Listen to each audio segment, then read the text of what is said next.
Hello, hello, hello. This is Ray Douglas, Safe Guidance TV, and it's International Peace Day. And I would like to introduce our guest today, Nicola Binyahia.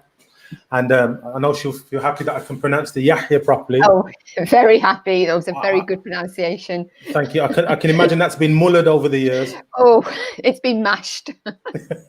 Thank you. Welcome for coming online today. It's the middle of the day.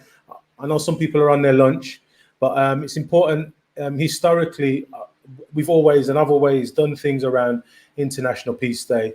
And funny enough, even though year on year we do something, whether it be small or big, still not a lot of people know that there is a day dedicated to peace. So thank you for taking time out for coming on the show today. So my questions I ask all guests is, who is Nicola Binyahia, and what is Families for Life? Well, who's Nicola Binyahia is a big thing, but in a nutshell, I'm a mother of 5 and also a trained counsellor with the British Association of Counselling and Psychotherapists. But also I have an organisation called Families for Life, which is based in Birmingham, which it's a counselling service that supports families who specialise in actual radicalisation or extremism, supporting families who have been impacted. But again, we do generally counselling. It's breakdown of relationships or difficulties, anything like that, really. So it's an array of problems that maybe individuals or families or communities may sort of obviously share. So that's kind of what we do, really. Excellent. As you know, Nicola, there's a lot of conversation now about being trauma informed, right? Whether it be the work that people do around social care, youth work, criminal justice system, even being trauma informed from the perspective of practitioners. Yeah. So one of the reasons why I reached out to you is because my background is a lot around training and facilitation.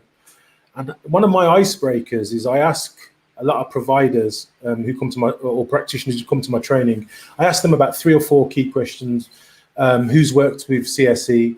Who's worked on county lines? Who's worked with gangs? Who's worked with extremism? Who's worked around substance misuse, mental health? And quite often 80 to 90% of the hands go up in the group. And then I ask them, now, how many of you get clinical supervision? And then all we get is crickets. Yeah, absolutely. And I've done it in kind of BAME communities, white middle class communities, South Asian communities, newly arrived communities. I always use it as an icebreaker. So it's clear to me that although we talk about trauma informed, are we actually trauma informed, or do we have more information about trauma? Yeah. What's your experience? To be honest with you, just that. To be honest, I think we're having more knowledge about how trauma presents itself, but I'm not really sure about actually. I agree with you with practitioners. I'm not sure how much we're looking after the practitioners who are actually on the front lines with whether it's youth or individuals who are vulnerable. I see this all the time. I mean, the one key thing about being a counsellor or a therapist is the fact that I continue, even though I'm qualified, I still have to continually have clinical supervision. I have to have therapy myself to ensure that it's not just about sort of, because I'm hearing quite difficult stories, quite complex things. I never know when somebody walks into my office what they're actually going to present with. So I kind of have to be quite resilient and robust to myself, and also I've got to ensure that I don't transfer. I don't get triggered, and then I end up transferring some of my experiences onto that individual who is already overwhelmed as it is with their own experience. Interesting. So to revisit that, even though you're a qualified practitioner, you still yourself have to undergo supervision and counselling. Yes, absolutely. So all these phrases and, you can't pour from an empty glass, and don't be like the candle who lights up the world for everyone else, but they themselves burn away. First and foremost, then, as practitioners, you've got to ask yourself, how are you caring for yourself, right? Yeah. So what ways can a person do that? Because is everybody wired that way, like counselling will help? What's your experience?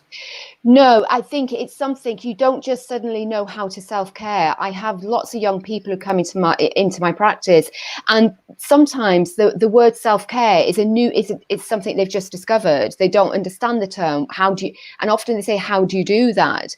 It's something you have to develop, and you only develop that by, it's not suddenly, here's a few things to do and there you go. It's often being aware of yourself first of all. Foremost, it's being aware of yourself, because when you're obviously having lots of clients or individuals, seeing lots of people, you've got to be aware of the impact and what's happening within yourself.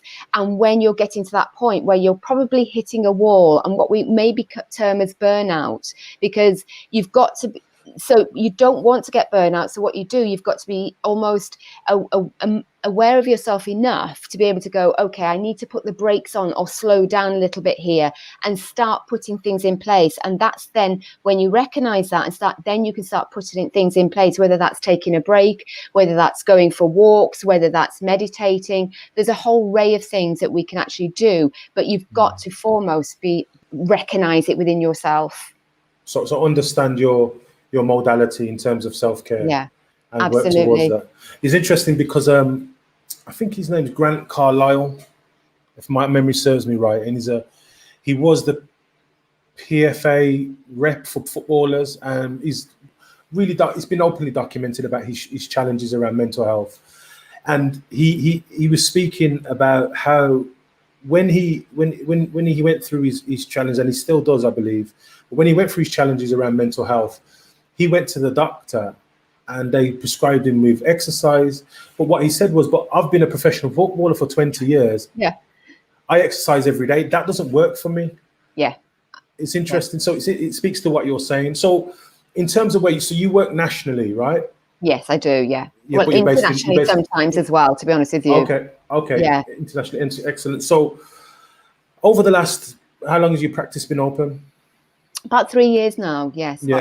So what's been your experiences as now you've got an open practice? You've qualified clearly. You've worked with different communities. What you, as a practitioner, especially around therapeutic interventions, what have you seen? What are the changes? What are the wins? What are the things that you've seen are very problematic out there in your experience? I think the one thing that I very much aware of is how trauma is so very much like sort of it's with everybody, to be honest with you. It may be in different forms, and people may appear that they don't have trauma and they have their lives together, but it's very, very common trauma.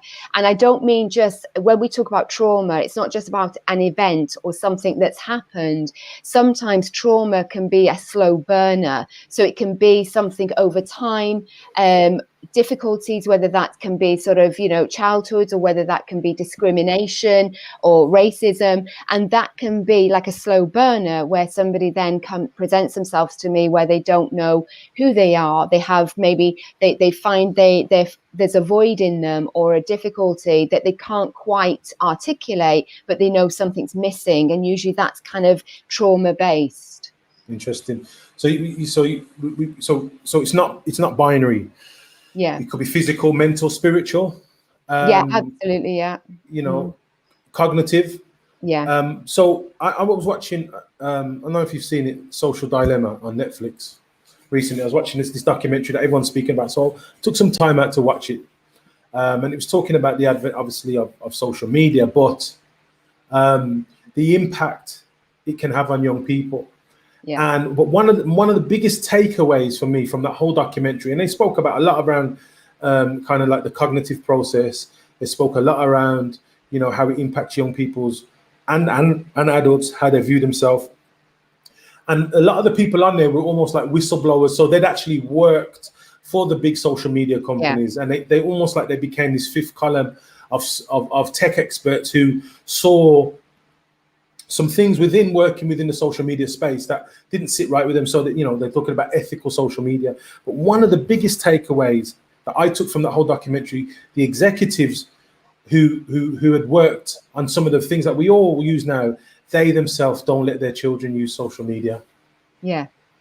And I would say social media is a big one as well, definitely. I think it's unfortunately, lots of young people are sort of constantly, they have access to their smartphones, to laptops, and I think there's a lot of pressure on young people, and there's almost like this, the unreal world that through social media is often becomes their life or their reality, where in actual fact, and they're often comparing themselves to others online where it's not actually real. And that's the one thing I have to almost kind of really sort of work on them with. Actually, even though you see this picture, it isn't necessarily giving you a real true picture of what that person feels, what they think, what they feel. You don't know any of that. It's what what they post up. Yeah, interesting. And what they were saying was that social media, actually, social media platforms, their focus is not for you to buy. Their focus is on you to get your attention. Yeah. Because them getting your attention means that they can sell the advertising to the advertisers. So they can go back to the advertisers and say, he or she was watching your ad for X amount of time. This is their demographic. This is their click-through. And this thing about attention, and one of the things I often say in my work is, if something can get your attention, it can change your perception when it affects your reality. Yeah. And the whole notion of peace now it's interesting, right? Because peace is people often say peace is the absence of violence, but for everyone, that's not what peace is. No. In your experience, what is peace? What does peace mean to you?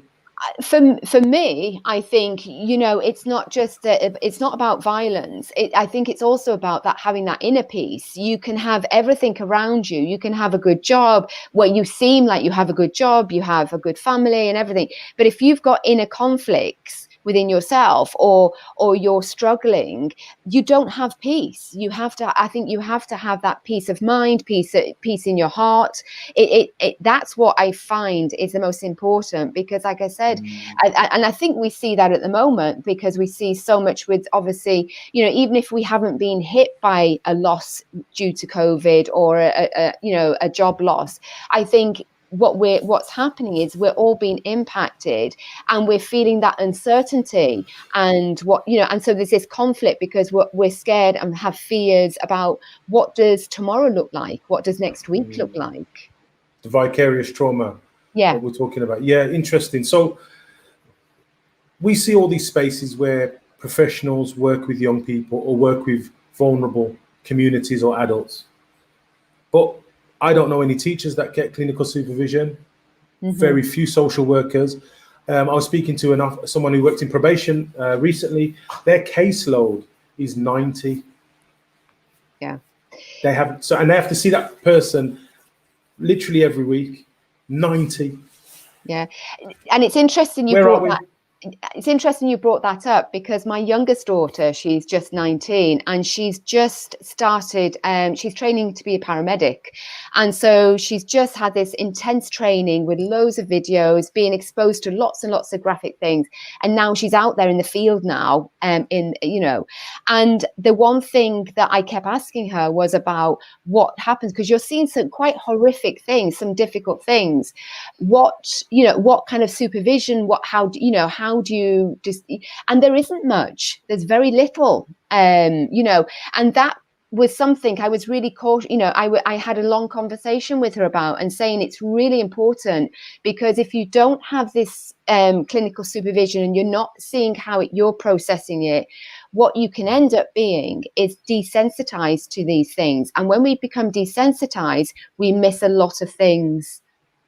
Interesting. So that desensitization is a slow process, right? Or do you think it can happen overnight? What's your view on it? It depends on individuals. I think if it depends on people's history, people's previous experience. So when they're coming in, that can happen anyway. If they're prone to avoidance anyway and things like that in their relationships, I think that desensitization can be something it can be quicker. If they're more empathetic, it may be more of a slow process. So it just depends on the individual, I think. So as a practitioner, as someone who has a practice, but you also go out to communities and work with communities. Yeah. And, counselling is very much front and center now. whether it be, you hear celebrities talking about therapists now, you hear, the word around clinical supervision and therapeutic practice around, but let's be honest, it's not accessible to most people. Yeah. Especially fiscally, it has an impact. Not everyone can afford a therapist, but also culturally, some communities aren't there around therapy. Yeah. So, I mean, what have been some of your experiences about working with diverse communities in a therapeutic manner? I think there's two things. I think you're right, when it comes to finances, some people are just not in that, because it does cost, sometimes. Yes, we've got lots of things out there, but they still come at a cost. And so even in lockdown, that was something I was very aware of, was the impact financially on people. So I offered the counselling for several months free, because I knew it was going to impact communities and society, and people just they were going to need it, but they weren't in that position. So it needs to be more accessible. And I know that I do a scaling thing, because I know that students can't afford it, people on low income. So I'm very, very aware of that. And so I ensure that I kind of have a lower kind of threshold as well for them, because they also equally need it as well, but maybe are not in that position. But again, it's also, I think that you're right as well about culture. I think there are barriers to it, because there's stigma attached to mental health. I think people see difficulty, when they go through difficulties, they attach it to mental health, and we all experience some mental health difficulty some time in our life. Life is never constant and consistent, so there should, we need to kind of almost reiterate to communities and families that there isn't any shame to it, and that we need that the best way of coping and responding to it is by talking about it, and so we get rid of the stigma and the judgment. Excellent. And we see a lot of the conversations being had now around racial justice, what happened in terms of both abroad and here in the UK, and almost, people talking about racial trauma, and a lot of conversation have been had around, people who've kind of kept things personal, haven't discussed it, or haven't had the processes in place within their organizations to discuss things around identity, race, and it's quite often been filed in the unconscious bias drawer, but real hard and difficult conversation. So you've got experience of working with diverse communities. So how do you navigate around that? So where tomorrow you might be working with, I don't know, a newly arrived family, right through to a white working class family, how does your practice inform how you work with them? I think the one thing, when I've worked in the communities, and whether I've delivered workshops or different things in communities, I think it's been very sensitive towards that particular group. It's not pigeonholing communities in certain ways. I think it's about, when I go out to a group, it's not, I have to kind of, it's really getting them to tell me what their experiences are, not me. It's not just about me delivering that knowledge or kind of helping them about communication and relationships.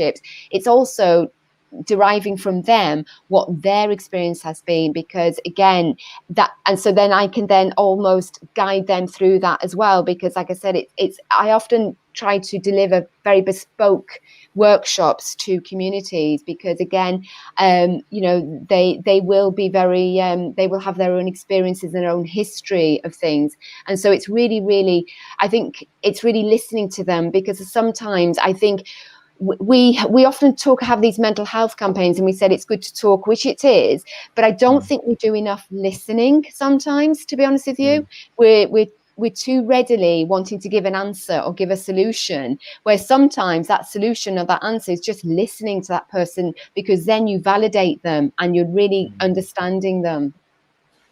Interesting. So I recall a conversation we had, and you said that sometimes people go looking for trauma within someone that they're working with, but that's actually the trigger, as opposed to the cure.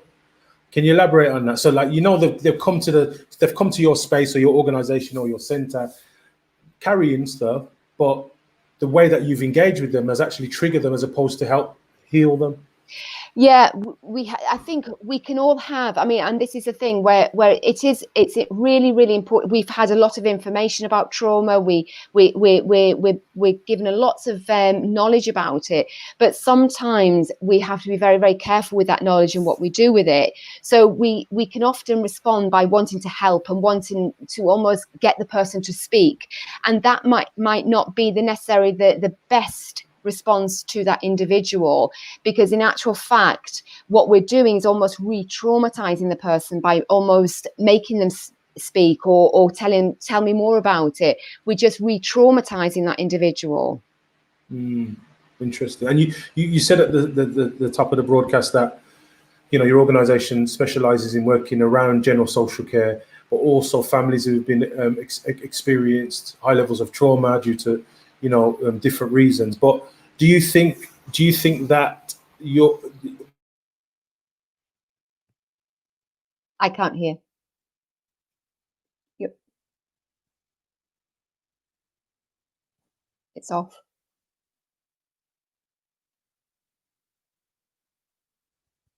Do you think that from a systemic perspective, as in organization, counselling and therapy should be front and center of the work?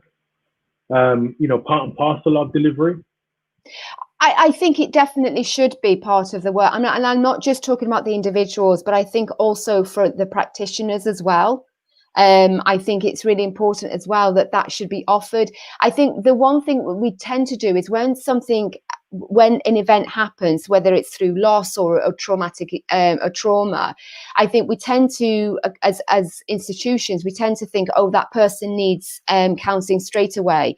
And that is actually not the best time quite often for the person to have counselling, because they're still in shock or they may go into denial.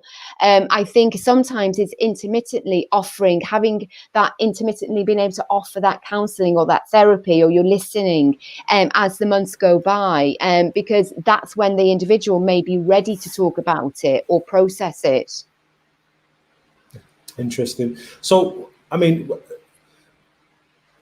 do you think there should be a version of Families for Life in every city? Do you feel that, do you feel you've got a network of organizations similar to you, or do you feel, you're one of, what's your experience around this work? My experience, because quite often the work that I've done with Families for Life, particularly with families who've been impacted by the trauma of kind of an individual being involved in extremism, is even internationally, there is nothing out there that does this. That there's very much there are support services for victims of terrorism, but not the families who actually have somebody who's actually joined an extremist group. So there's very little out there at all. And that's why, unfortunately, I still have to sometimes travel nationally to families. Even just last week, I had to go and visit a family down in the south because they had been left for several years, and the mother was still going through the grief and was pretty stuck in the grief, in actual fact, because again, it felt like she'd been left high and dry really with this trauma and didn't know what to do with it. And so when she sat with me for the first time, she was able to start unraveling some of that traumatic experience. Okay, interesting. So, I mean, I purposely did this at 1 o'clock in the afternoon because I wanted people to tune in on their lunchtime. So I'm conscious that we're both in the middle of a busy day. So number one is what's your hopes for the work that you do going forward? I hope really that I hope it becomes I hope that when we talk about these difficulties, whether it's trauma, extremism, I hope they become conversations like I always want them to, like, for example, like 30 years ago when we talked about sexual abuse, whether it was, in institutions or the church.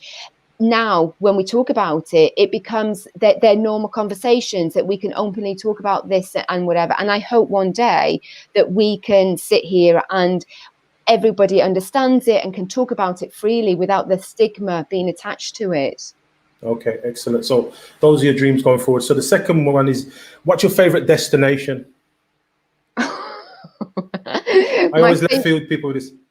Your favorite destination? Oh God, I think, to be honest, my favorite destination. I recently, the last holiday I had was Bali, because it was a very. I like to go to places that are really remote. So if it's an island where nobody else is around, that's the kind of thing that I absolutely love. It gives me that space.